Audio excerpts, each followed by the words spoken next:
विष्णु भगवान हो गए। भगवान जो है अपने भक्त के लिए पृथ्वी पर आते हैं एक नए रूप में। हाँ, क्यों आते हैं? अपने भक्त को मदद देने के लिए। हाँ, मदद देने के लिए। अब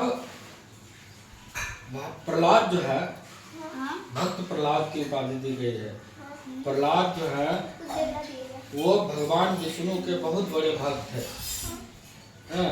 दिन भर भजन करते रहते थे।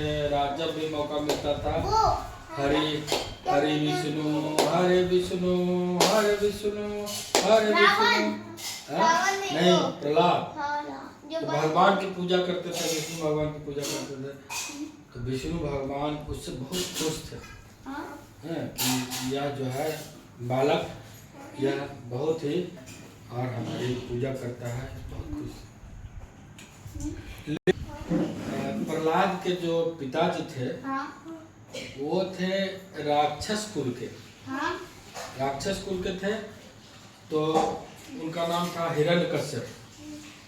राक्षस कुल के थे तो वो चाहते थे कि सब हमको भगवान बोले, हम सबसे शक्तिशाली है।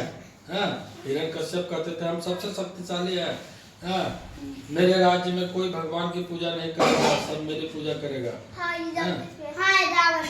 रावण नहीं, हिरण्यकश्यप।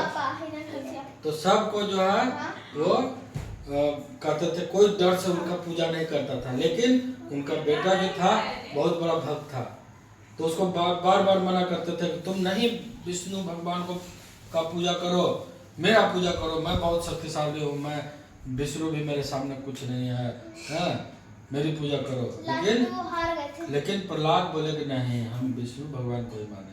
बहुत समझाया, जब नहीं समझे तो उनके जो पापा थे, पिताजी थे हिरण्यकश्यप, वो जो है अपनी बहन को, उनकी बहन भी बहुत बड़ी राक्षसी थी और उसके पास था शक्ति था कि आग में वो नहीं जलती थी।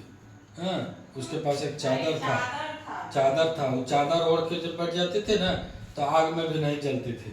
चादर था, हाँ, बहुत आग में भी नहीं जलती थी।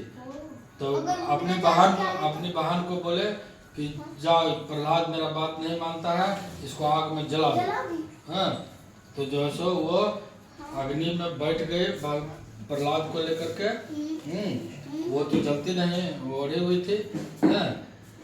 लेकिन भक्त प्रहलाद जो है भगवान विष्णु का ध्यान करने लगे, हे विष्णु भगवान हमको बचा लीजिए, हमको बचा लीजिए, बचा लीजिए।